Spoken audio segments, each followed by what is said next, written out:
Ladies and gentlemen, welcome to the weekly roundup with Matt and Yanni. Missed last week, a little complicación going on with the scheduling, but we're here and we have a lot of footage to talk about going into this international break. Matt, how we doing, man? Doing good, coming off a nice long weekend and feeling good. It feels definitely like a Monday on this Tuesday, but this is a good way to get some what's it called? Get some shit off our chest. Hey, and we got a lot to talk about. First of all, Definitely. Matt, let's talk about, how are you feeling since the season has started, man? So, kind of, first of all, a great result for the Bianconeri right out the gate. And then Happy kind of with it, yeah. a wishy-washy second game, but then third game comes around, more quality shows again on the pitch. How are you feeling? Yeah, as far as Juve, definitely feeling good after that last game. I mean, there's still the same type of lulls that you saw from last season in Juventus, where it's low energy, not a lot of movement off the ball.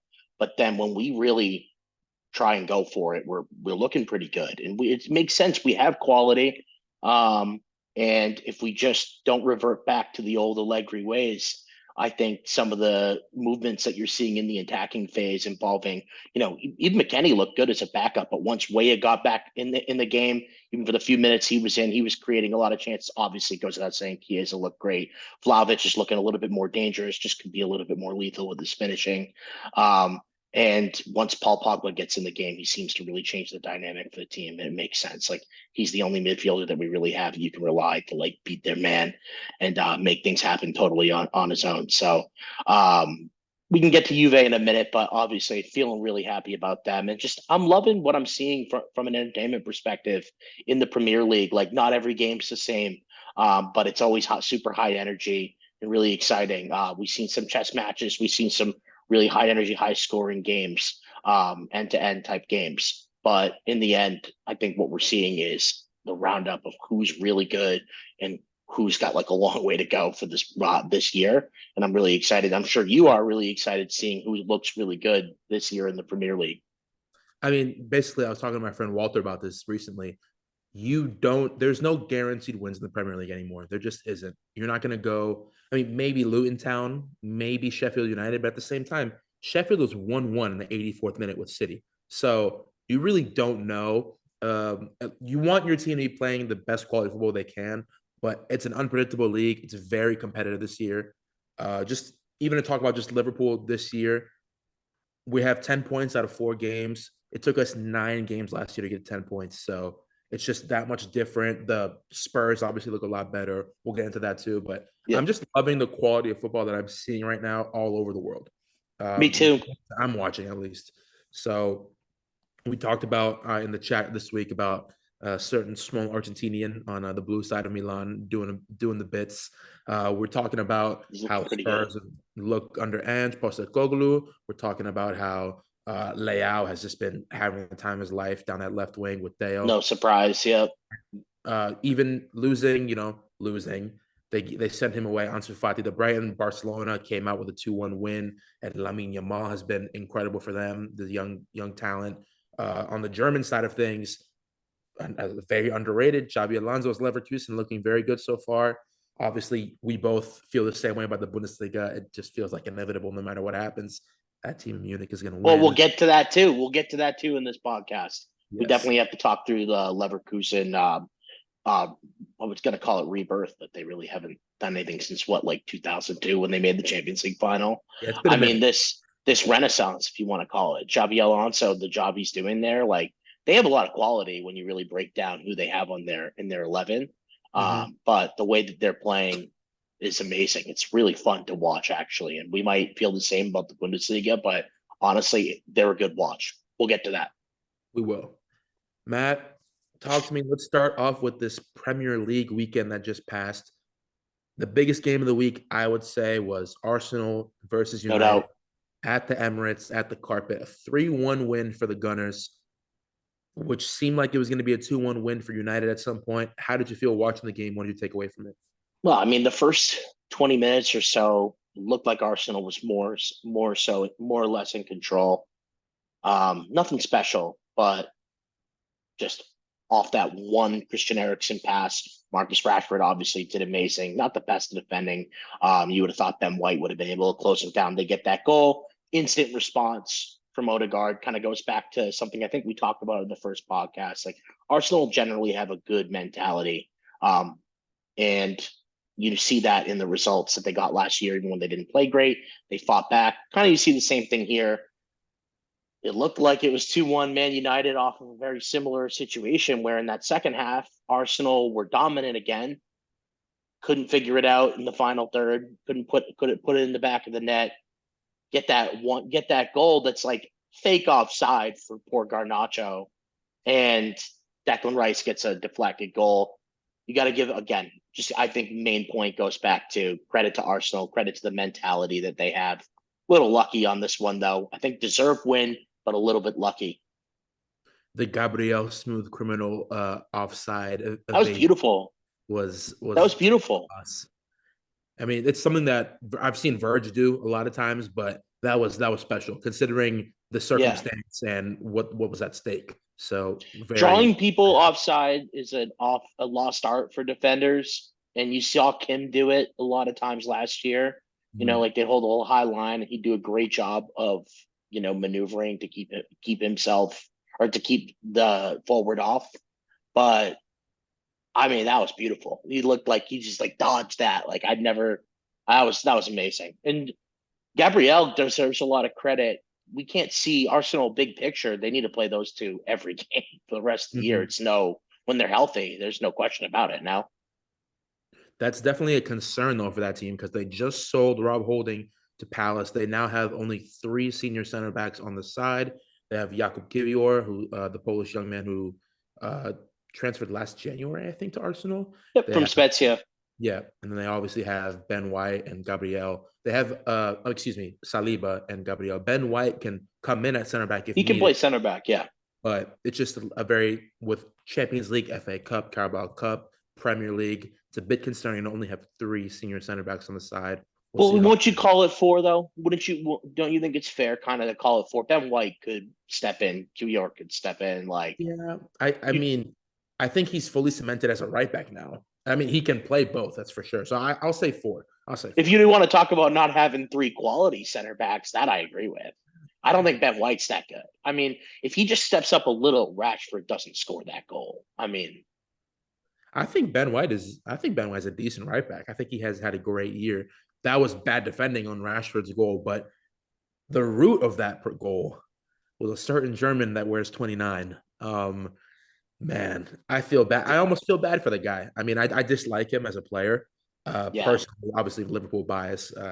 He's had a couple of beefs with my boy Trent over the years, but I almost feel bad for the guy. It's like, dude, I what think is we all do. Hasn't that kind of where isn't that where the discourse has gone? It started from being like, this guy's a donkey and laughing at him.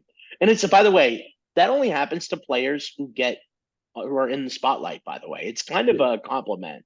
Like I feel bad because like it's something for us to point out. Like we're doing a podcast. Like the players we make fun of, like you don't think we'd trade their lives Well, yeah, like of course. in a heartbeat? I'd kill to be Harry Maguire. Like, are you fucking kidding me? Like, but the whole point is like Havertz came over here because the move didn't really seem to make a lot of sense. And Mhm. I still think as far as like where he was going to fit in, you think like, okay, if his best position is as a 10, like I know he played as a not as an 8 at Leverkusen and was pretty good, but like if in theory his best position is a 10, how he comes here, Odegaard's here. Like I don't know, this is something I wanted to talk about with Arsenal. Maybe we should table this, but I do think there's really a lot of overthinking going on with Mikel Arteta. They just look so stale, and their movements don't look their attacking movements like don't look as consistently exciting as they did last year. And I wonder why. I see. That's very interesting. I haven't really got that standpoint from them, but I mean, Well, look at I it. They haven't scored as many goals, dude. Last yeah. last game they got two at the very, very end, but they haven't looked as exciting and they haven't created as many chances as they did last season. Mhm. And I think it's just the new additions to the side, and also I think, dude, I mean, it's just such unfortunate that the Timber tears his ACL in his first game. Huge loss. Yeah, it's a So, huge I loss. mean, it's rough, man. Moving on to the former employer of Mikel Arteta, Manchester City. It's 1-1. Timmy Ream, U.S. men's national team captain, ties it up at the Etihad Stadium, and then chaos. Holland, another Holland hat trick. It's like every part of my soul wants to hate the guy because I mean, just off principle, he's just destroying the league, and like obviously City are a rival, but he's just such a likable dude. I mean, it's really hard. You can't hate this guy. I totally agree with you, bro. He's on the best team in the world, the most annoying team in the world, like the definition of a money club. And you still have to respect what he's doing on the pitch. And you just gotta love his attitude. Like everything about him, everything I see about him on social media, everything I see him, the way he talks to the press, the way he carries himself on the field, the way you hear about his teammates talk about him, like, and it's inevitable. So they're making the league boring. I mean, they're not making the league boring. They're making the title race almost unattainable, and they're making it an even bigger accomplishment than it normally would be to win the Premier League to beat this team. Mm-hmm. It's just, oh my god, man, it's so frustrating It's because crazy. I mean, I think Liverpool's playing some top quality football, but it's just, I mean, 4 wins and four, like, when are they going to really drop points? You're just thinking about that, and it's like, oh man, I don't know. But I mean, we have to wait and see. Like I said, there's never a guaranteed win in this league, so maybe they'll get a 3-2 loss at Wolves or something crazy like that. So you never know, man. I really love the mentality that Liverpool's shown this season too. I know we're not. Are we gonna jump to them from City, or are we gonna stick on City for a bit more? And We what can, more is there to be said from a 5-1 thrashing, like a weekly occurrence? It feels like with City. Like, let's get to Liverpool. Like, I mean, I think a lot of people expected, since Villa kind of rebounded after a really tough opening match against Newcastle.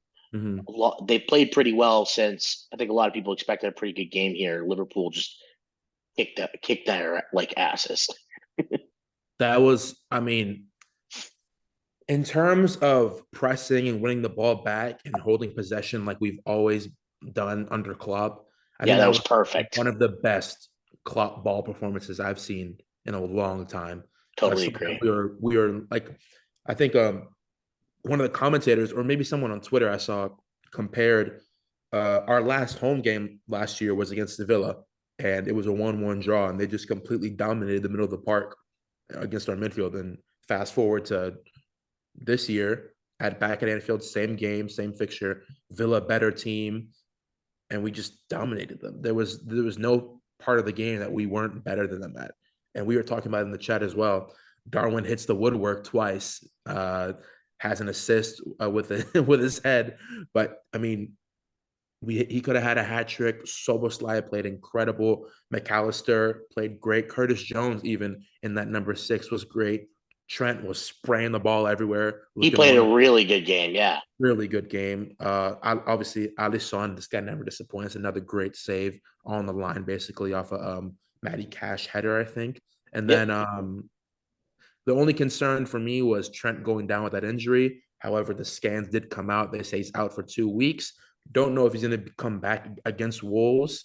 But if he Good does, timing on a 2 week injury though. yeah, You yeah, have to admit. Yeah. good timing, good timing. But I just want him to be fully healthy. If he's not healthy enough for Wolves away, then let's leave him be, and then maybe sit him out against Lask, Austria as well. I mean, I don't know how good they are, but yeah, I'm really excited about this team. Matt, what did you take from the game? Pretty much exactly what you just said. I totally agreed too, and what you said about how like it was a perfect Klopp ball performance. Like anytime Aston Villa got the ball, like Liverpool were taking it back from them. Like the pressing was perfect.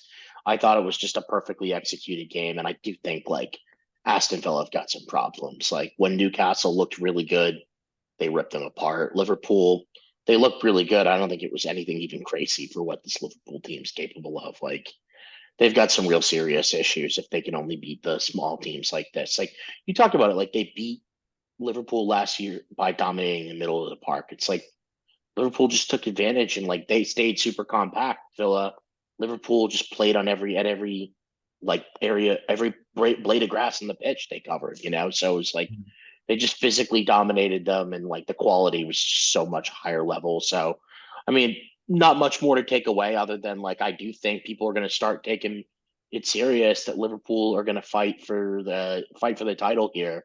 I think it's obviously goes back to what I just said earlier that Man City are too fucking good. So if they are able to fight for it, dude, it's an amazing accomplishment for Liverpool. That City being this level makes winning the Premier League like that higher level Yeah. of a win.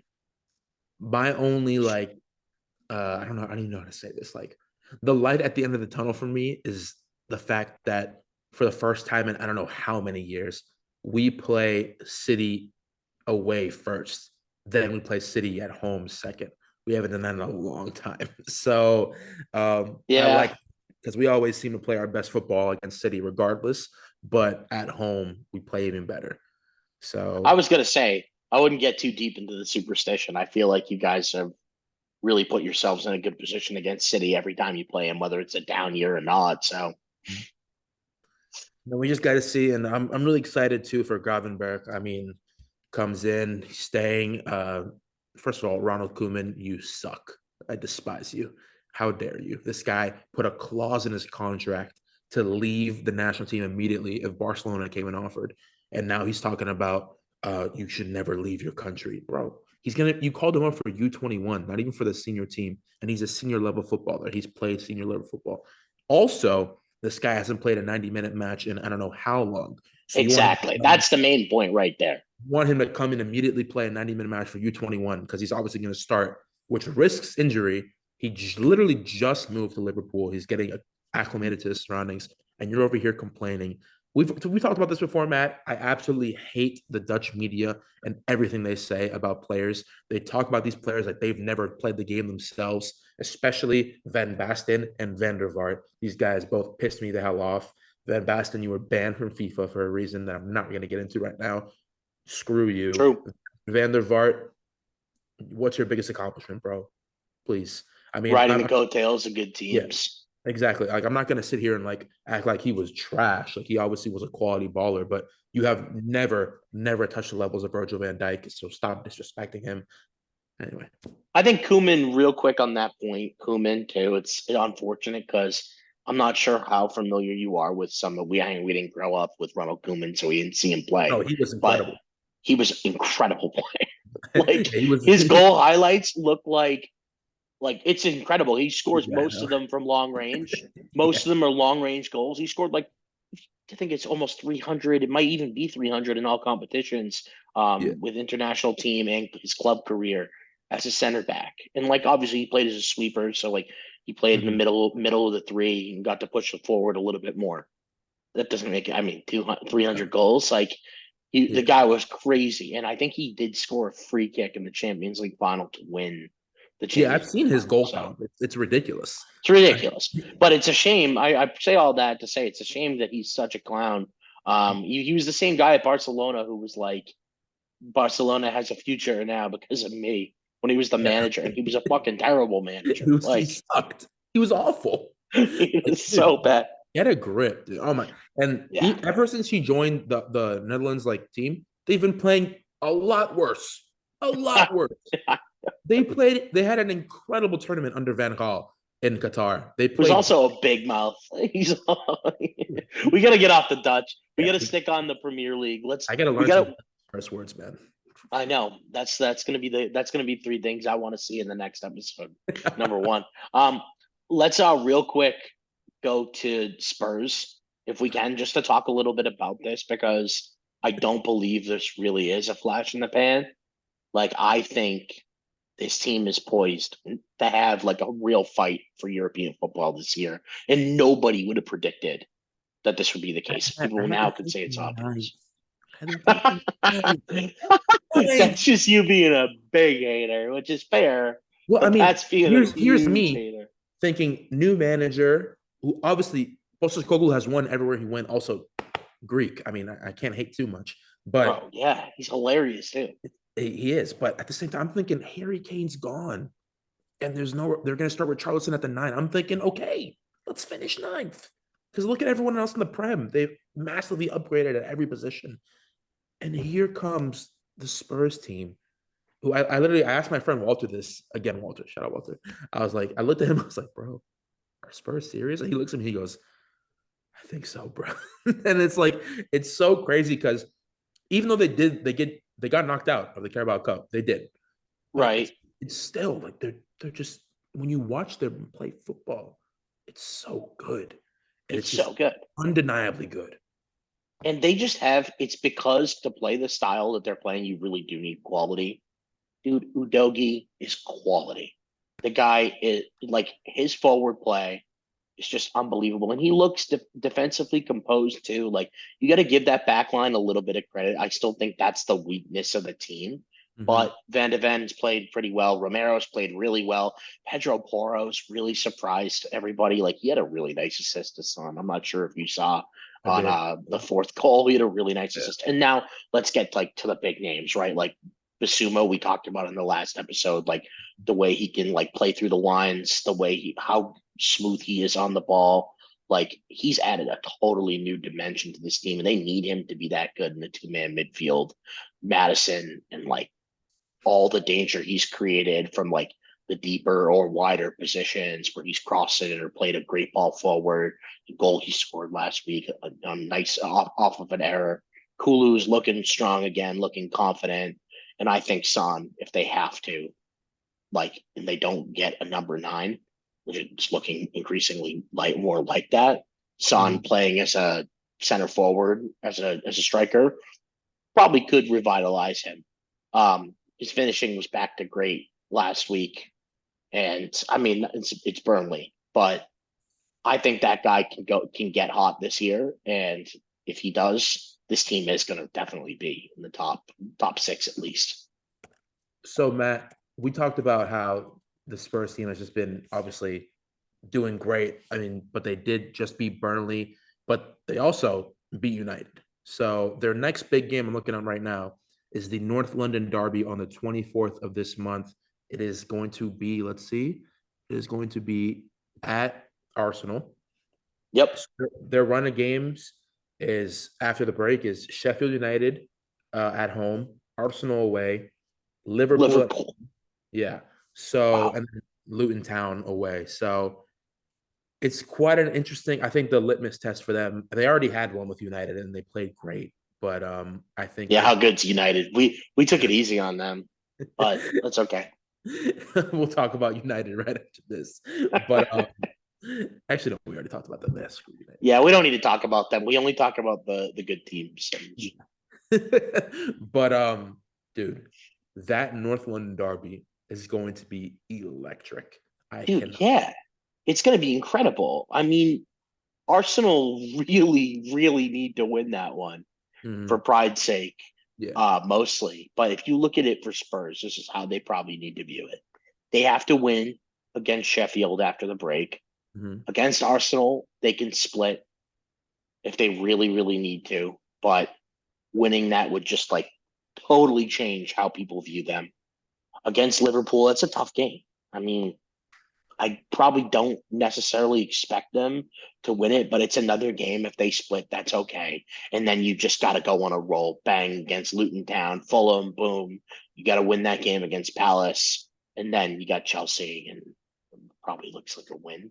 But they just need to stay composed and not get blown out in those games against Arsenal and Liverpool. And I think they'll go on that run and win those next three games, and then teams are going to really take them super serious. Like they're not going to win the Premier League, so you need to be like somewhat realistic with like what good looks like for Tottenham, and that's how I view it. And I mean, in terms of like the Tottenham joke, it's like they don't have any trophies. They have only two more chances at a trophy this year. So, like you said, they're not going to win the Prem, which I mean, I don't think so. Jeez, I mean, that would be, I think the world would collapse if the Spurs won the I Prem. think Big Ange should be named the King of England if they Yeah, win. Honestly, yeah. I don't even know what the hell would happen if they did that. But their best shot is the FA Cup because they're already out of the Carabao Cup. So we have to wait and see now how that plays out. But yeah, I mean, it's just good football. I mean, you know it when you see it. It's that type of thing, and that's what I'm. totally, bro. Yeah, yeah, exciting. And our last topic for the Premier League are the Blues of London. And you know me, Matt. I fucking hate them. I hate them so much. So So, do you enjoy that performance then? oh, I'm loving it. You should first of all, I want to shout out my boy Anthony Elanga. Every time he's come on the pitch for Forest, he has looked incredible. He is fast. He's decisive. Uh, Not this last week. He had a couple of chances where he could have passed it, but it's like one of those moments where I just have to shoot it because I just made that good of a run. He just is blazing fast and obviously beats Levi Colwell with ease to get that goal. Yeah, I mean, huge sub. Yeah. dude, I think you should get some time in the 11. Who knows? But yeah, what is going on under Poch? I mean, it, Chelsea fans, you could have been convinced by them if you followed them on Twitter after they drew with us at the bridge that they were going to win the fucking league.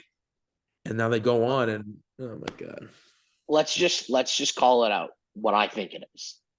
And I said in the last episode, they really need to decide like, is this back three like what we roll with? Like, do we keep Disasi at right center back? And I don't think the last game was much his fault. But the reality is they don't have a striker, dude. I like Nico Jackson a lot, but is he going to get you goals like right now this season? Like, is the finishing product there? No. Is he good at hold up play? Not really. Like, is he strong physical player that they probably need if they want to have a chance at like creating more goals? Someone who's capable of holding up play. Like, I know I sound a little crazy. They probably would have been better off trying to convince Lukaku Lukaku. I to was stay. Matt. I swear to God, I was gonna be like, they probably need Lukaku.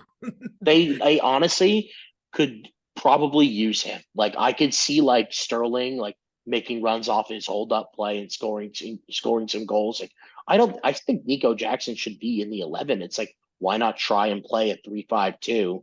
Um Sterling probably that moves him out to a wider position or maybe takes him out of the 11. I don't know. There are some solutions that you could take. I think anything probably better than just like sticking with throwing Nico Jackson in his first season up front. But I could be proven wrong. I think he's a good player too, by the way. I'm not like just saying that he's not looking productive. Like he's done some nice things for Chelsea. Like his movements have looked pretty good. Again, the finishing just hasn't really been there. And he does look good on the ball. But Mhm. that was a bad miss from him too, man. That was really bad, That dude. was a And they tough have miss. yeah, they have a really really tough run of games coming up after the break. Besides Bournemouth, if you want to pass that, they have Villa at home, Brighton at home in the Carabao Cup, Fulham away. I mean, Burnley away, but this is where it gets serious. Starting October 21st, Chelsea play Arsenal, Brentford, Spurs, City, Newcastle, Brighton, and United. Brutal. That's 7 games. That's like, dude, I don't know if they can win more than one. I mean, that's rough. Talk about a bad prediction. I just need to pick someone to get into the top four, and I thought it wouldn't be Newcastle, which now feel very confident about. Even Mm. though I think Newcastle will still, at very minimum, fight for that Europa League spot. But I need to pick someone thinking that Man United wouldn't get in there. And like, yeah, admittedly, it's kind of part of the agenda. I'd rather pick because I could see either United or Chelsea, right, being in that fourth spot. I don't think either of them are any good at all. And I just mostly wanted to stick it to the United fans so I know piss them off a little bit. And I know it did. So it's probably worth it just to have to deal with this the rest of the year. But Dude, I mean, that's 11 and 12 right now. It's United and Chelsea. And I mean, it's not looking good. I mean, I don't it's know. not looking good for them now. Yeah, We'll see how it progresses, but a lot of shit needs to change and a lot of things need to happen for both of those teams. So for sure.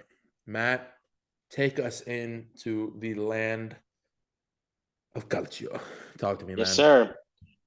Yeah, well, what do we want to start with? I mean, I think maybe let's right off the bat just call the obvious. Like I said beginning of the season, before the season started, Inter was gonna win the Scudetto. I think a lot of people disagreed with me. I mean, they look pretty damn good, man. Like they're executing their system perfectly. And yeah, that was not a good performance from Fiorentina. I think they had some absentees there too. Um, but it just feels like if Lautaro Martinez is going to play this well, if the wide men that Inter have, particularly DeMarco, dude, like nobody's really talking about it, but Guy is lethal. guy's lethal, man. Like I feel like he's at the point now where like I wondered if he was like one of those like Quadrado-esque like cross spammers where like every couple would land, but like from a ball progression standpoint, like he's phenomenal. Um, B his he can put the perfect weight on any pass, any range at this point, Mhm. and playing on the same side as Bastoni, man, with how forward Bastoni gets and how many chances he created this week. Um, they're so damn dangerous. And it's such a unique team. Like you don't see anybody get as forward and create chances Yeah. as any center back in the world doing that. And just go watch if you're not watching, which I know I'm sure anybody who most people in the United States don't really watch as much Calcio. But Mhm. do yourselves a favor and watch and see how good a ball playing center back Bastoni is. And it's not just ball playing; is it like switch under no pressure, switching it to player on the opposite side of the pitch, which is still not easy to make a long pass like that, but watch the quality of plays under the pressure Bastoni's on. He's amazing. So long-winded way of saying I really think Inter looked phenomenal this week and they have a really good team. And if Lautaro keeps playing like this, it's going to be really, really hard to stop them for the league. I mean, oh my God. We talked about this in the chat earlier this weekend. I was like, dude, imagine Bastoni this Liverpool team. It's like, dude, Bro, why I would, not? I would do dirty things to get this man wearing a 95 shirt at Anfield. This guy would be, imagine that in possession setup with Bastoni, Van Dijk, Konate, and then Trent in the midfield with Gravenberg, Soboslai, McAllister. It Brother. would be incredible. It would be incredible. I don't almost wonder if he's not better. Don't get me wrong. Would he play like? Would he be an A plus partner for Van Dijk, and would he be perfect for the Liverpool system? Yes, but like, I don't wonder if he's not wasted not being a left center back and a back three, because Yeah. that's where he can thrive. And Inter have really created a system where they can use his strengths super super well. And I mean, this week was a like, oh, okay, they're really really good. I mean, he has no reason to leave Inter though. Like, I mean, they just went to Champions League final. He's obviously a game in, game out starter, and they look like they're going to win the league. So why If would he their leave? financial troubles become a serious issue, yeah, but I don't know. I mean, Yeah, yeah, I agree with you. I agree with you. and Um, yeah, go ahead, go sorry. ahead. No, No, you go bro. ahead. No, like honest, I was only gonna say, final point on Inter. Like we have the Milan Derby coming up, and maybe that's a good transition. To That's the literally what I was Milan going to say. word. Yeah. Just we could after we go over Milan and Roma, maybe we could talk to the Milan Derby then. Yeah, I mean, I was just going to say, coming back from this international break in City, the first two games, it's like I'm glued to my television. It's Juve, Lazio, and it's the Milan derby. I'm literally Unbelievable. I need to see what prem games are going on. I don't know what I know Liverpool play. Oh my god, that's perfect. Liverpool play Wolves at 7:30. Then after that game, I'm gonna watch Juve Lazio. Then directly after that game, I'm gonna watch Milan derby.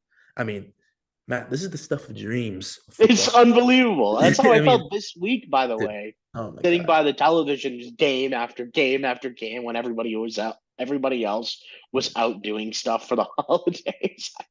I just stayed back and watched games. this Like is beautiful. This this is is what beautiful stuff. serenity is to me. I Literally know.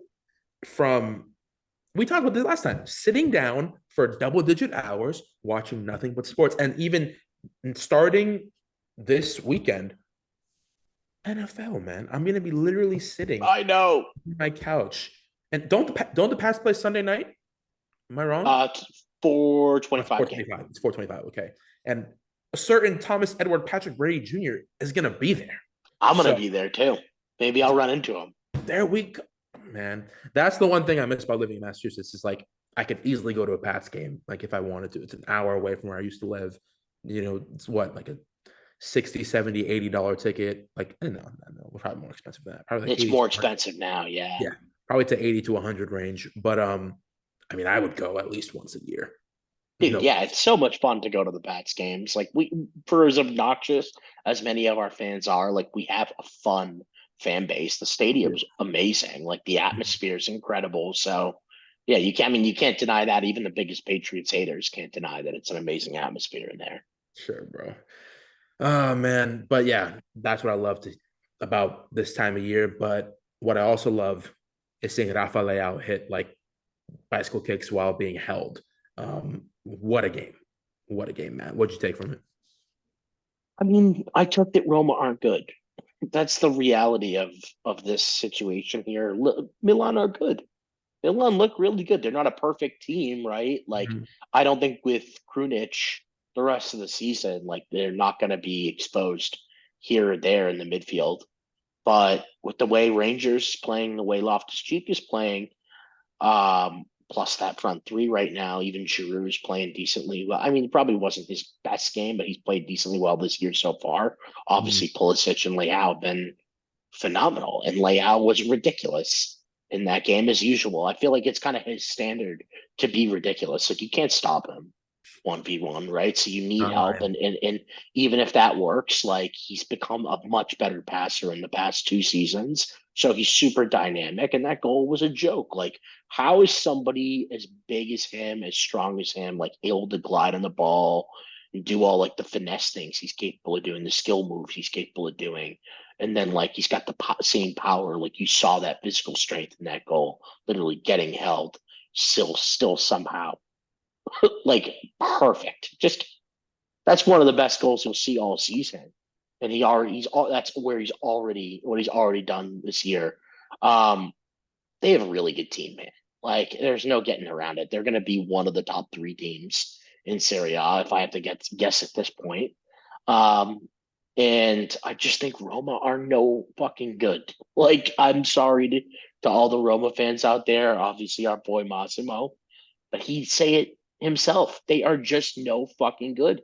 It's horrible to watch this team. I don't know what Mourinho does in training. He just waits for the Europa League or the Conference League or whatever he's in European football, and then doesn't train. I don't know what to say. I just clocked. They're literally 18th. I just saw that. They're literally 18th. My goodness. Oh, Masi, I'm sorry, brother. Fucking I'm hell. sorry too. I didn't mean. I didn't. I'm sorry to had to have said all this, but they are. If we have to educate everyone out there, their Dude, if back they line don't, is terrible. Smalling, who is their best center back, well, Mancini's probably their best center back now. Smalling looks completely washed. Their midfield looks completely weak. Like I Awar goes down injured. Where terrible. is where is Evan Ndika? Where? It's been what, 4 games now? 3 games? He hasn't seen the pitch. I mean, you know me. I love Rom. I love Lukaku. Does he like by himself carry this team? I don't know. We're yet to see that. If they don't get 3 points against Empoli after the break, we have a serious issue of them finishing like 8th to 11th range. It could even be worse. It's just because they got Lukaku, and here's the thing: Dybala is coming back.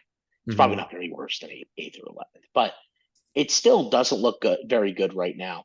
I just wonder, like, what's the source of if Alwar is injured? What is the possible source of creativity from that midfield? And it's like you have Gallo Bellotti playing at striker up there. Mm-hmm. Like he needs some service. Like they got to get Dybala back ASAP. I guess they just have to wait on Rom. Lukaku needs some service. Like Yeah. that's the problem. They're wide players now are just not like small. Like does Spinazzola even start for them? He hasn't started for them in the last couple of games. Like He it's has just not the not, same. to my knowledge. No. Yeah, no, he hasn't. I'm pretty sure he hasn't. So they just don't have overall, I think, the team top to bottom. I mean, I'm trying to find like a way to compliment them, and I just go back to insulting them. I don't think they have a good team. They have to just rely on the Dybala Lukaku carry job because the rest of Oh, this team is man. just totally lacks quality. That's the end of the story. And Patricio, bro, he's had a nightmare of a season so far. He was so bad last year. I remember Massimo screaming about him, not screaming about him, but like all last season complaining about him, and it was fair. Like he stinks. He was Portugal's goalie a million years ago. I felt like I can't. I feel like when I was starting watching soccer, he was the goalie for Portugal. Dude, and I mean, when do you give this kid Mile Sviliar a shot to come off the and play some keeper because I mean he's Patricio has put in like three horror performances this year. So I I mean, mean, they could put in Nevin Ndika to play keeper at this yeah, point. if you're not going to play him at center back, I guess. I mean, get Lukaku in there. I'm sure he'd do all right. So frustrating to watch them, man. But we have to wait. See, I would love to see that front of Dybala and Lukaku go to work, but I mean, we have to wait and see for that, I guess. But Matt, something that did happen this week that really did catch my eye is this Napoli loss to Lazio. Napoli, I think their first game they played Sassuolo, maybe. I don't remember exactly what team, but I know they went down 1-0, came back and won. Is this Napoli slip against Lazio? Is this a sign of things to come, or is this just a fluke, Matt? What are you saying? Yeah, Napoli so far, obviously they didn't have Kvara really. He only came in for the last 30 minutes of the previous game. He started this game here that they lost against Lazio, but they didn't do great against Empoli. They won the game though, and they were pretty much in control. Or I guess Frosinone, excuse me, in the first game. Sassuolo, easy win, but really there wasn't much of a fight from Sassuolo. Against 10. Lazio had to fight for their lives in this game. And because they remember they started the season with 2 losses, Mm-hmm. and they brought a certain level of intensity that I think Napoli didn't, and it showed.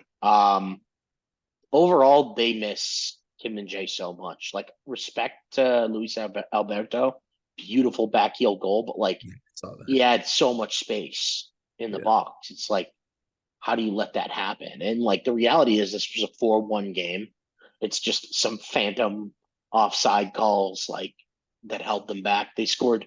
Lazio actually scored 2 goals Yeah, so didn't Guendouzi later in the score it, game. but it was called And off? exactly, he's it. I forget who scored, and then I think it was Akanji. Yeah, it was Akanji, and then Guendouzi, and that goal got called off. And Mhm. then Guendouzi scored. That goal got called off, and that was a really nice goal. So Napoli got their asses handed to them, and I really do think, as much as I believe down the stretch, Osimhen and Guevara are going to have a phenomenal year. Like I'm not a hater of Lubaka, but I think people go a little crazy when they talk about him. He looked really good against Lazio from a ball progression standpoint, and I respect his game a lot. I think it's Anguissa and Zielinski that are going to struggle with consistency this year. And that's kind of what we saw a little bit at the end of last season. Like I know Napoli fans love to like suck off Zielinski at like every turn, but like he's not totally infallible. Like, and he doesn't really do anything that super special. He's just a good overall player in many aspects, like a attacking minded eight. So I mean, he was close to screwing off the Saudi before Gabri Vega decided to not take the deal. So no, for real though. So I just think they're gonna really struggle, and they miss Kim so much. Like Rahmani is not a good center back. One Jesus, I don't think that's really gonna do the job. And I mean, respect to Di Lorenzo. I mean, he's probably one of their bright spots this season already, and certainly was last season. But like, I just that's like 4 players you could name there that I think are going to be consistent for Napoli this year. yeah, Five, if say Zielinski really does turn it on and have a great season. So I think it's going to be a tougher year for them, but they have enough quality in the Serie A where I still think they'll finish in the Champions League spot. I have them, as you know, finishing fifth. I have Not a Atalanta. bad pick right now. Yeah, I have Atalanta, who are currently fifth, finishing in fourth. But the team that is currently fourth is flipping Lecce. How, why, when, who? Matt, what's going on over there? Bro, I mean, they didn't have a bad season last year. First of all, do you know where Lecce is? Brother, let me look this up. I do not. It's on the southeast coast of Italy. And it's a beautiful, like Baroque city. Some people call it like the Florence of the South in Italy. And it's up in a region of Italy called Salento.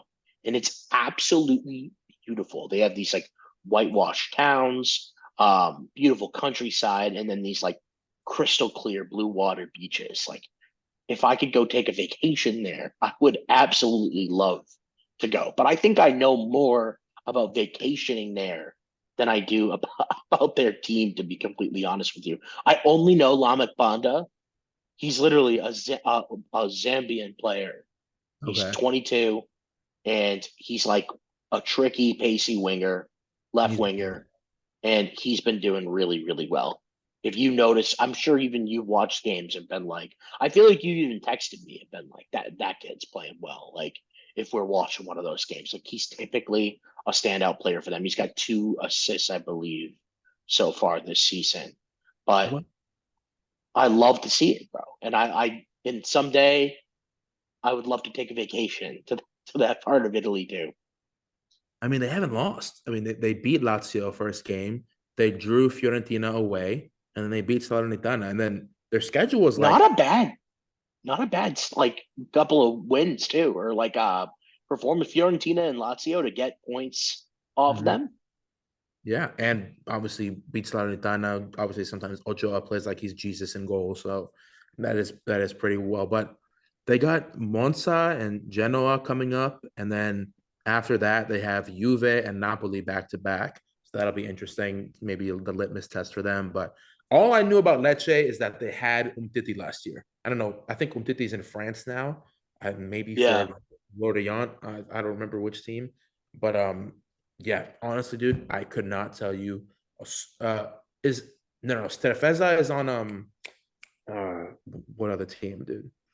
He's not on Lecce, right? Strefeza? Strefezza. I Yeah. think so. I think he is right. See, hold on, All the fucking Lecce fans are gonna shit on us now.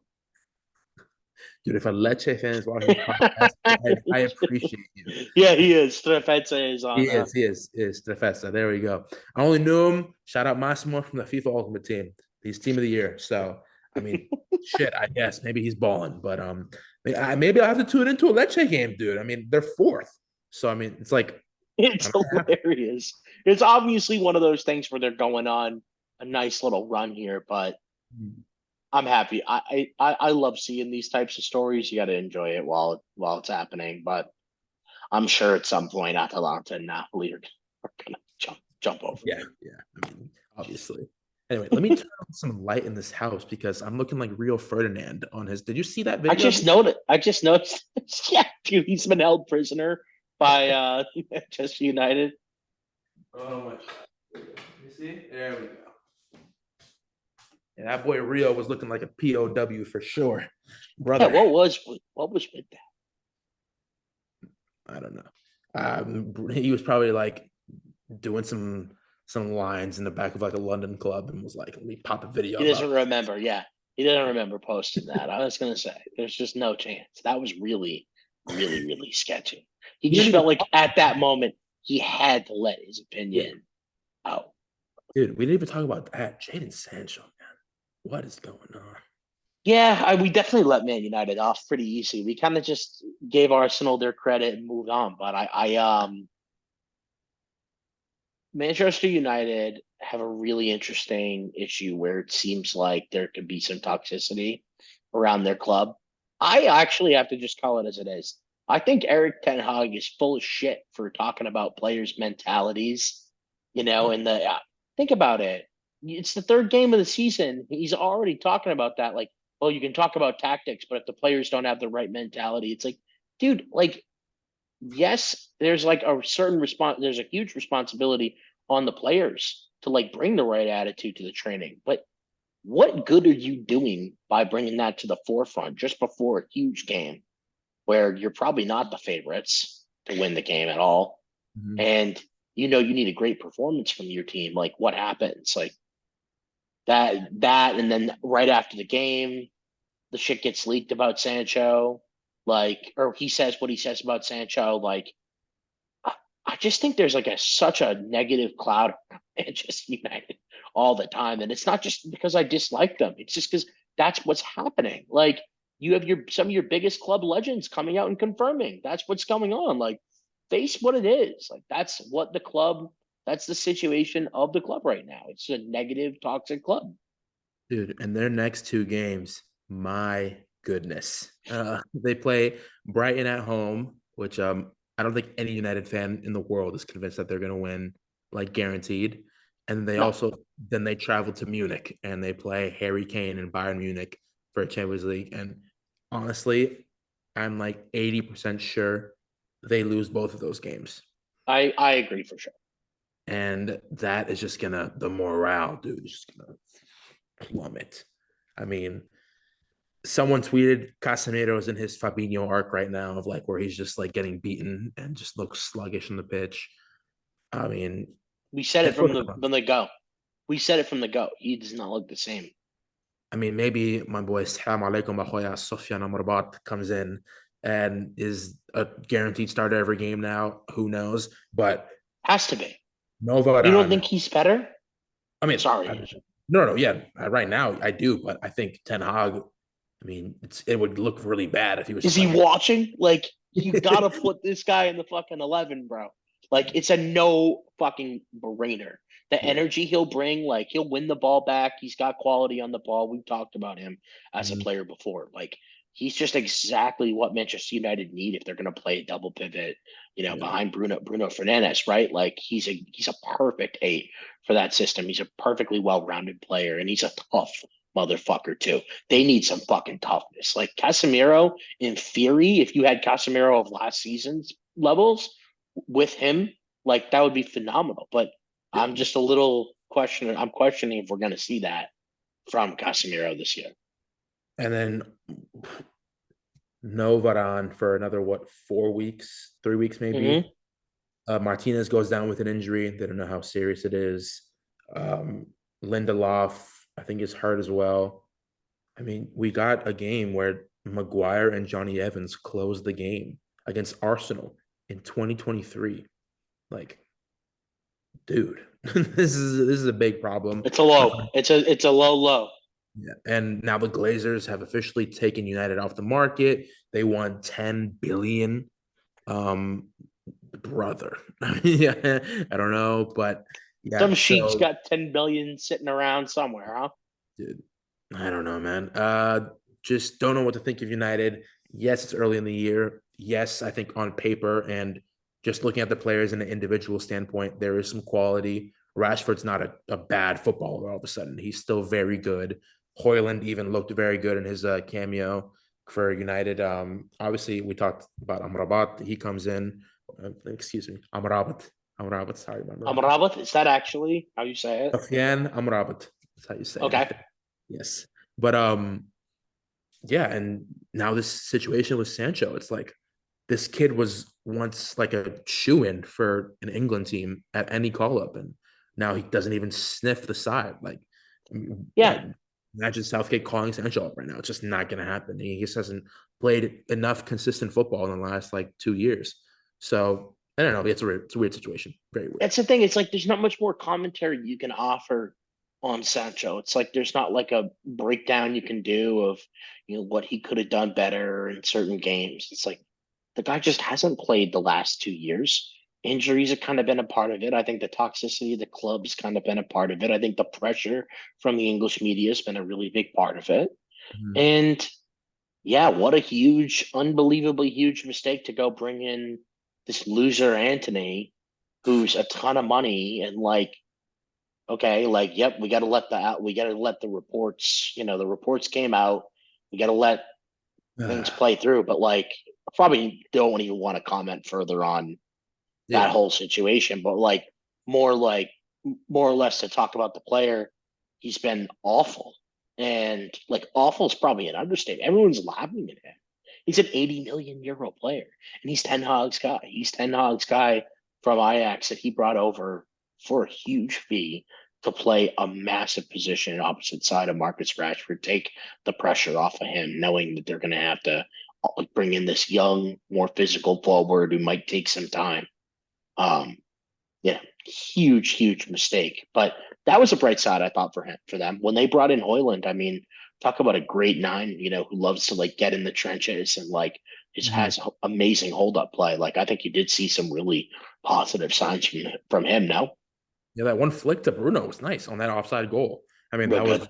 that was nice. And obviously he kind of dove in that penalty box that one time, but you can see he's quick, he's a strong presence. I mean, there's definitely a lot of potential there. It's just like I said last year with Darwin. It's like how much can you thrive in a struggling team? That's what's going to come down to. It's like I don't know how well he's going to do if they keep on this form. But yeah, that's United for you. That Anthony shit is wild. I know your tweet recently. It's like, I think I saw you. Excuse me. They say he specializes in giving up possession. It's like, dude, Yes, he's a that's what it specialist is. in that regard. I've really never seen anything like it. Like when he takes guys on, he just like pretty much lets them have the ball. It's a unique approach. I wouldn't take that approach if I were him. But hey, going back to the point I made earlier, I would kill to be living living his life. So who am I to Yeah, necessarily criticize him? Just keep doing what you're doing, Anthony. I guess, man. Oh my god, that's one thing that has kind of been on my mind recently. It's just like, how shit is this guy? But at the same time, like you said, I mean, are we $1 million footballers? I mean, no. But No, I mean, I would kill to be able to even the goofy skills that people make fun of him for. yeah, I'd love to be able to do it, but I don't know. Just not never been my favorite player, and just like watching how wasteful he is, and how many times it really is him like showing too much of the ball to a defender, like consistently throughout every game against all competition. Like you can't hold it back anymore. Like the guy's a flop. Even if he goes on like a purple patch and goes has a nice run of form, which I don't even see happening, he's a flop. So Matt, you know who's not a flop? Jude Bellingham. Jude Bellingham, yeah. The opposite of flop is Jude The Bellingham. opposite of flop. This guy won Player of the Month. He's what now? 5 goals. Scored the winner against, was it Getafe Yep. this weekend? Nasty team. Jesus, dude. I just remembered that too. Oh my god. Uh, Actually, do you know like they have the like thug reputation in La Liga, well, by yeah. the way? After So it's that, like after that Barcelona game, I definitely took notice that they were just assholes. Like, yeah, but they have that. That's what my friends who follow La Liga like have always told me. That's their reputation. So it was just no surprise to see that they brought one of the great thugs of modern time, somebody who we have visual evidence of his behavior. So I don't mind talking about him. Like they signed the great scumbag Mason Greenwood, and they did also in the same week lose to a 90-minute plus stoppage time goal from Jude Bellingham. Off a rebound, like just showed his like tenacity to go and get another goal. The guy is a beast. What can you say? just in the right places at the right Yeah, time all the time. It's just all the it is. time. Yeah, I hope he stays healthy. It's beautiful to watch. I hope since Trent's hurt, England gives him the number 10 for this international break. And I hope he's a future England captain. He's probably a he's future. out. Trent's out for the break. He's hurt too. Yeah, that's what I'm saying. I hope they give him the Oh, number. I'm an idiot. I don't know why that. The fuck is wrong with me? Hey, we This talked about dyslexia is really kicking in today. I yeah, Bellingham is not hurt. United's creep wingers for a little bit, so it kind of messed up our I brain. know I fucked up the vibe on this whole podcast. Ryan Giggs too. We didn't forget you. You flipping. You, I hate you. But yeah, man, Bellingham, incredible player, probably a future England captain, future Madrid captain. He just the fans clearly adore him because I mean, who wouldn't? This guy is the yeah, I ball. was gonna say. Yeah, and it's just like this Madrid midfield. No matter what, I feel like they're just gonna power over everyone. What do you think? Well, obviously, and you look at it like I've always said between like Modric and Cruz, like Modric, if he was playing against Cruz, an opponent, like he'd run circles around him. Like Cruz is nowhere near as complete as some of the great midfielders I've watched. But in the end of the day, what that guy does, man, he's a specialist at it. Like he came in the game and changed everything for Real Madrid. Like his ability to like ping a ball anywhere he wants to put it under pressure, not with space, like it's still the same as it was 3 years ago. Like maybe he does some things like even slower, like I talked about maybe in the defensive phase, but that's okay when you're playing with Schumanni and Luka Modric and Kamavinga and whoever the hell else I guess they want. They'll probably be able to get them. So, I mean, they're just too deep. And I think that midfield alone is probably going to get them their La Liga this year, just because And again, like you look at that team, we talked about it. Like they don't have the fullbacks that they're accustomed to having. They don't have the goalkeeper that they're accustomed to having because Courtois got hurt, and they certainly don't have the striker situation that they're used to. I just the amount of talent that they have at the middle of the park playing this, call it a 4-4-2, 4-3-1-2 if you want to as well, but playing this formation like it suits the strengths of this team. And credit to Carlo for doing that, by the way. He knows he probably does have a weaker team this year than they did last year just because Benson was really that good. But change that formation, play to the strengths, pack the midfield with talent, and they're probably going to get a La Liga. And Jude Bellingham, man, he might be the La Liga player of the year.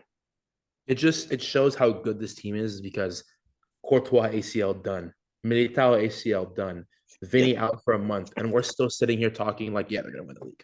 They're gonna win, and that's just how. Midfield's too good. Midfield's just too good. They can control the game against anybody that they play in La Liga, and they can, they have enough attacking firepower where they'll figure it out, find a way to get the ball in the back of the net. Cruz and Modric class is permanent. That's the definition. Definition of it. Yep. Chouameni, absolute brick wall. Kamavinga, a do-it-all player who can literally.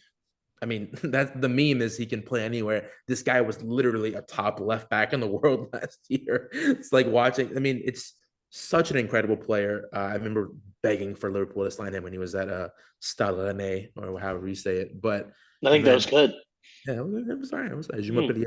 But Oui, oui. I mean, and then Valverde's there too. Like it's oh my god.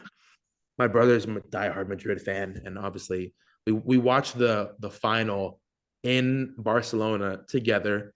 And I just remember, dude, we're sitting in that sports bar and it's just feeling so defeated after I watched Courtois save every shot on planet Earth. And I remember my brother just looked at me and just goes, "Por Madrid, this is what we do." And I'm sitting there, It's it's what they do, unfortunately. I mean, I've been on the other end of it in probably two of the most heartbreaking games I've watched oh, as a fan in that final. Obviously, Mandzukic scores that goal, and I'm thinking we're right in this. Like we got back into it. As far as like how that game started, they looked like they were going to dominate right away.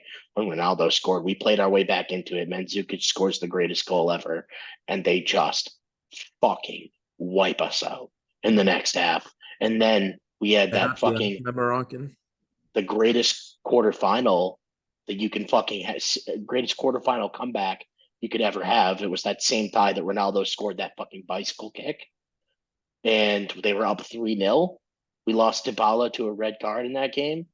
We went to the Bernabeu and we tied the fucking game, and then a phantom fake news penalty, completely fake news penalty. Watch the tape, watch the highlights, and a red card to Gigi Buffon, Cristiano Ronaldo penalty.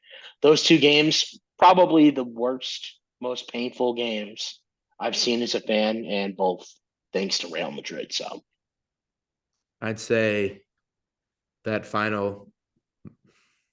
I literally haven't even watched the highlights ever since.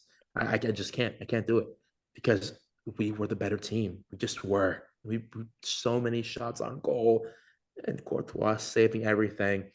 Um, yeah, I mean, Sadio Mane's last game. Oh, but yeah, that's one of the most painful ones. I'll say. What else? I'll go Atletico Madrid 2020 quarterfinal where Ginny Wijnaldum scores to take it to extra time, and, brutal.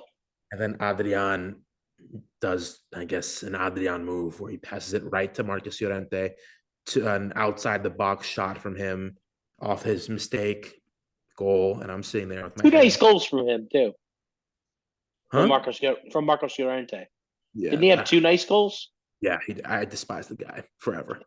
Yeah, rat. That was tough. I hate Atletico Madrid forever, no matter I'm what. not a big fan of that team in general either. So they kind of got that rat like I'm vibe so to you. happy we beat them Yeah. twice in that one Champions League run that we had. Screw them. But anyway, enough about them because they're obviously not doing enough to be talked about. No, I mean, not yet. They Griezmann got their is game canceled this weekend. So that's true. That's also true. But Barcelona. Barcelona, once again, a victory. Gavi, I thought his ear was gonna fall off. That was a mad one. Matt, what did you think of that one, dude? I think that was wild. I think overall Barcelona just not impressive, man. I don't know what more there is to say. I don't enjoy watching them play that much. Like this was a pretty routine victory. It should have been, and they took them 80 minutes to score. So I don't know. It's going to be a really tough season. I feel like for Barcelona, just seeing the way they're coming out of the gate. Like obviously they have to integrate a fully healthy 11, and like they didn't play their normal starting 11. There were probably three players that I can remember.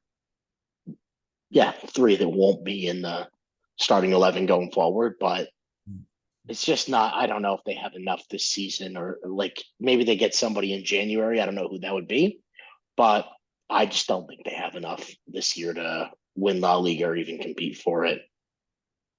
I'm interested to see how Cancelo and Felix like do in this side because I mean Rafinha, Felix, Cancelo, and who else am I missing right here?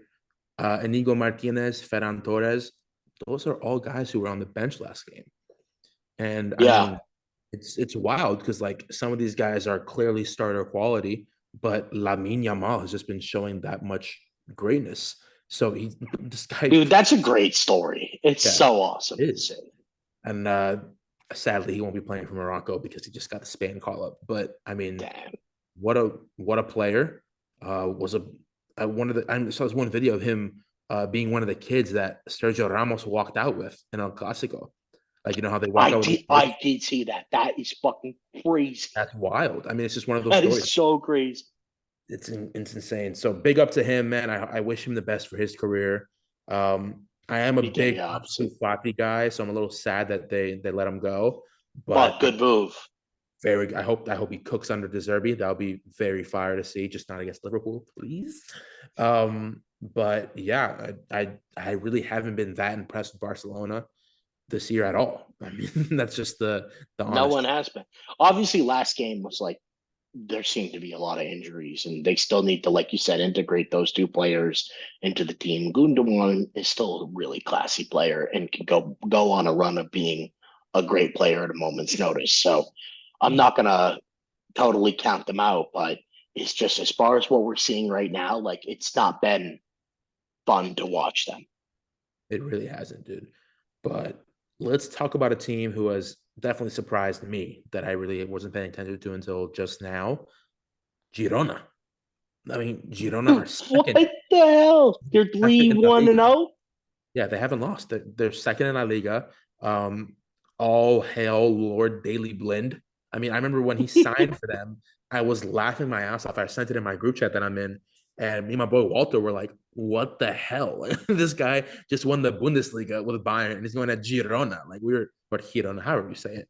I've actually You been to their stadium. Like I went. This was in 2020. isn't that a dope city? It was all right. It was a lot of hills, a lot of hills, and kind of small. But I mean, it's good food. Spain. I have no. My only complaint about Spain is Madrid. I hate the city of Madrid, dude. I Yeah, I can't, wouldn't go. It wouldn't be on like my list even. bro. If I were gonna go to Spain, I'd go to Barcelona for a few days. I'd go to Mallorca, and then I'd go to Andalusia. Yeah, I'd go to Basque Country. Like there'd be plenty of places I'd go before I'd go to yeah, Madrid. exactly. Barcelona, Sevilla, Valencia, Mallorca. These are all beautiful places. Madrid, shit. Rat hole. Yeah. I just hate it. I hate it. Yeah, it seems like that. But But back to the team. I mean, dude, they beat. Let's see who they beat. Getafe. They drew with Sociedad in the first game. By the way, Sociedad, very good team. very good team, yeah. They They beat beat Sevilla Sevilla. and they beat, I mean, Las Palmas. I get it. But dude, I mean, they have a pretty favorable schedule until they play Madrid October 1st. Like, I know they could go on a run, get some confidence, and then that's so all of a funny, sudden man. they're hanging out up there in like the top three, four for a while. That'd be really funny. All hail Lord Daily Blind, man. I know But he's the difference, bro. he's the difference. But on the other side, there's teams that have been playing beautiful. and there's teams that are absolute dog shite. And that, my friend, is Sevilla. What the hell is going on in the Basque? Isn't not in the Basque region? Is that No, Sevilla? I think they're in the Andalusia. They are in Andalusia. Yeah, Basque region Yeah, is that part. Yeah. Bilbao. Yeah, never mind. Right. Exactly. Yeah. Yeah. Dude, three Another games. beautiful place. Yes, 3 games, 0 points. Great stadium too, Sevilla. That Ramon Sanchez Pizjuan. Yep. But I mean, they just signed Ramos. Maybe he's the difference maker. He's the leader, the boyhood club. I like that story. I hope he takes out Greenwood's knee. But Same. But also, by the way, would never wish injury on a player except except maybe Mason. Mason Green. Yeah, I don't know. Either way, maybe we're not even allowed to say that. Who knows? But we did. And Ramos, you got to give a lot of credit to him because obviously there were Saudi offers, Mhm. and talk about like proven. Like he doesn't need to do this, but this is a classic football heritage move, and I Love it. respect the shit out of it. I'm sure you Love it. loved it too. Like I just, it's one of those things that like it makes you so happy to see as a fan of the sport. And I think like we all know why. I don't really need to elaborate. It's really cool in this day and age. I mean, I hated this guy for a good like 2 years after what he did to Salah in the Champions League I've final. genuinely hated him, but I respected him. Yeah, yeah. And dude, especially like now I'm able to watch Sergio Ramos again because like we don't Yeah, get we don't get PSG games in America unless they play on being Bain. sport. Yeah, Bean. Yeah, and I I, don't I have cable, got that. Yeah, so I mean I have YouTube TV and I have ESPN Plus, bro, so they're part of. I think they're part of YouTube TV. that's news to me, dude. I'll watch some Usman Dembele masterclasses. Now you got Now you got Liga. Yeah, there we go. But You're I welcome. mean, dude, Sergio Ramos back in La Liga is going to be beautiful, and I hope he gets the wonderful reception he deserves He at will. Madrid. Oh yeah. And I mean, that's because he left what during lockdown, right? Didn't he leave during lockdown? I'm pretty sure. Left where Madrid? Yeah, yeah, Yeah. yeah. And so he didn't get a proper send off. Yeah, that was the same summer as Messi. Yeah, yeah, yeah. So now he's Yeah, back I with see. Yeah, I see what you're saying. come I back to mean, he'll get an amazing ovation from the yeah. Real Madrid fans. Like Mhm. that goes without saying.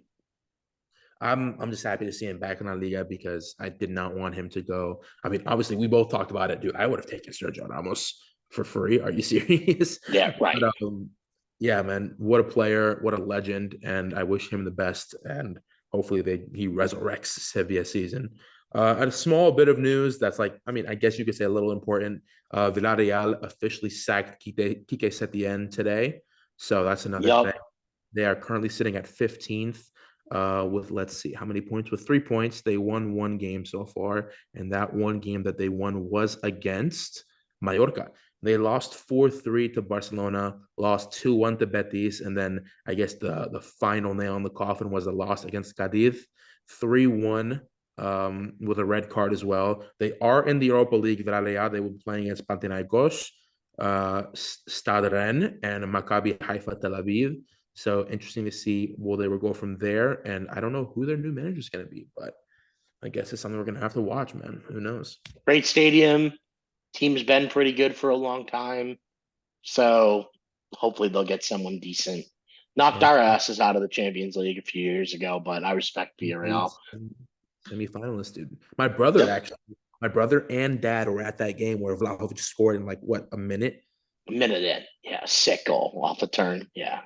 They were at that game. So shout out to Estadio La Ceramica, I think it's called. Yeah. Beautiful, beautiful stadium. We saw a masterclass Luis Diaz performance that day. So I, Mm. I'll say the place is okay. But moving on, dude, our last main topic here. Is it time to start respecting Bayer Leverkusen? Yeah. Uh, talk to me, Matt. You definitely have more knowledge about this topic than me, so spit some fire. Well, I've been lucky that I have a few friends that follow the Bundesliga, and I've talked to them about how Bayer Leverkusen have like progressively become a better team, but the results really speak for themselves. Xabi Alonso got them into the Champions League last year, and bro, Frimpong right now, their right wing back, probably one of the best players in his position in the world. And I'd even say he might be the best actually in the world right now. He's someone everybody needs to watch. He'll be in the Premier League or, he'll be with Real Madrid or someone huge very, very soon. 8 goals, 7 assists last year in 3 games, 1 goal, 3 assists to start the year. And just, it's another one of those things. 22 years old, by the way, eye test. Everything you'd ask a right wing back to be able to do, he's unbelievable at doing it. His 3 assists have been like quality in most cases, like crosses from right side. He's just really, really, really good at almost everything. And he's not the best player on the team. Florian Wirtz, who I think we all know as well, kind of name's been around there for a while, had an ACL injury that set him back a little bit. But, when he got back, had 6 assists last season in only 17 games. Keep in mind, like many of those were off the bench. He started with a goal and 2 assists this year so far. And Florian Wirtz is another one of those attacking players that can play in like almost any position, any forward position, because he's just got that much overall quality. And this team has just, and they signed, I believe, Xhaka and Grimaldo. And they have really good chance, I think, to beat Bayern Munich to the title this year. Bayern, and it's more so to speak to some of their weaknesses, because Bayern just don't look consistent and they look like they have some problems. And you can see it. I'll still watch most of their games, and you can see it for like portions of these games against teams they should be smoking. They look weak, and you wouldn't in the Champions League, which is really or against the top Bundesliga teams, like they're not going to be able to go through those spells without like actually losing something from it, getting scored on, paying for it. So I'm really interested in seeing how this year shakes out. In the end, obviously, Bayern Munich, like I just named some players I love from Leverkusen, and I'm sure someone could do a better tactical breakdown of like what Xabi Alonso's done with that 3-4-2-1 formation that he's done with Verts as one of the two attacking forwards on the left. But they just look to me like a quality team when you watch them. And I'm excited to watch a little bit more this season. Dude, another player they got is Victor Boniface. Yes. From Royal Union Saint Jolis, and he has 4 goals in his last 2. Another Yes. incoming Nigerian striker, incredible Sorry, player. I forgot him. Sorry, yeah. And also back to Frimpong, another player that is being left out by Ronald Koeman because he didn't report to U21. Dude, how are you not bringing Jeremy Frimpong to your side? You waste of ginger hair.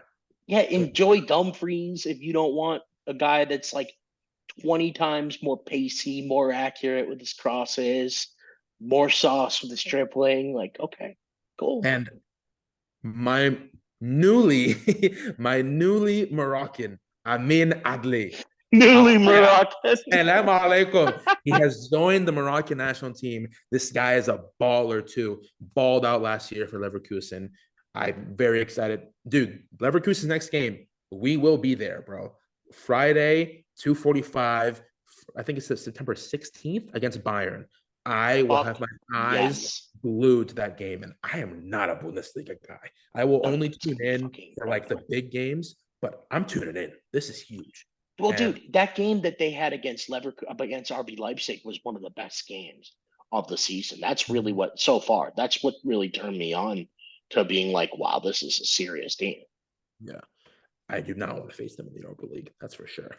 Definitely. Oh man, Matt, we've been yipping and yapping for quite a while now. This is a This good is place. fun. This is very fun, always fun. Ladies and gentlemen, this is the second episode of the Weekly Roundup with Matt and Yanni. Hopefully, we will be back next week with some international break talk. And then, dude, 2 weeks, man. We got the Prem back, footy back, everything back.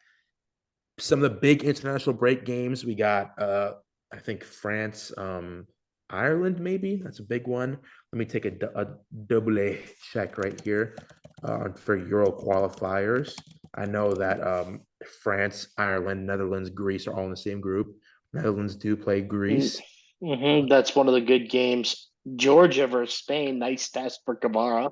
Yes, very. And currently, they are not. Georgia is leading, I think, the group or second. They're second behind Scotland. Let's see. Turkey versus my people, the Armenians.